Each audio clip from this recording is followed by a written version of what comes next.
Chester investigating 2 cases of a parasitic infection called toxoplasmosis. It can cause flu-like symptoms, and for people with weakened immune systems, it can be deadly. The people who are sick went to game dinners on January 19th and 20th at an American Legion post in Mount Kisco. Anyone who ate that food is advised to call their doctor about potential exposure. And a cinnamon processing company in Ecuador appears to be the source of more than 400 potential cases of lead poisoning in the U.S. The FDA says the company, Carlos Aguilera, supplied the spice, which was added to Guanabana and other applesauce pouches sent to the U.S. Investigators made the connection by testing cinnamon the company sent to another supplier. However, the FDA cannot take action against the company because the contaminated spice itself was not sent to the U.S. Well, a food fight at New York City public schools. That's right. Parents and kids calling the impact of budget cuts cold, especially since many city kids rely on school meals to have enough to eat.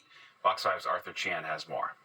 Cutting the fat. That's a good thing when we want it, but the city cut $60 million out of the education department's budget for school lunches. And the cuts announced in November have started impacting school lunches across the city and is now being noticed, including here at this Hell's Kitchen location, home to 5 schools and thousands of students. A lot of kids don't eat, so they're hungry and they're tired and they don't participate or perform well in their classes.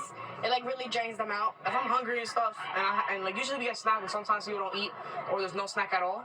When we don't get snack, we can't be doing all that. The city's school system serves close to 900,000 meals a day. While the city still provides meals, secondary and alternative items are phased out, like chicken fingers and French fries. Mayor Adams announced the cuts, the result of the city's spending on the migrant crisis. Over the past year and a half, over 170,000 migrants have come to New York City, requiring housing, food, education, and other services.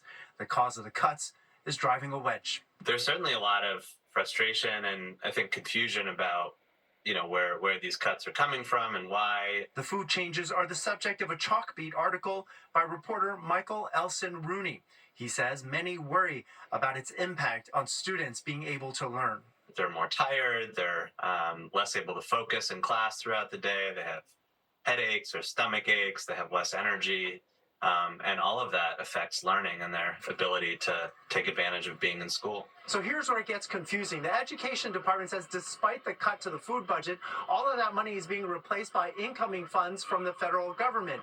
Parents say then it doesn't make sense why the food budget is being tinkered with, and they say food for students should be the last thing that's touched. In Hell's Kitchen, Arthur Chien, Fox 5 News. Connecticut Governor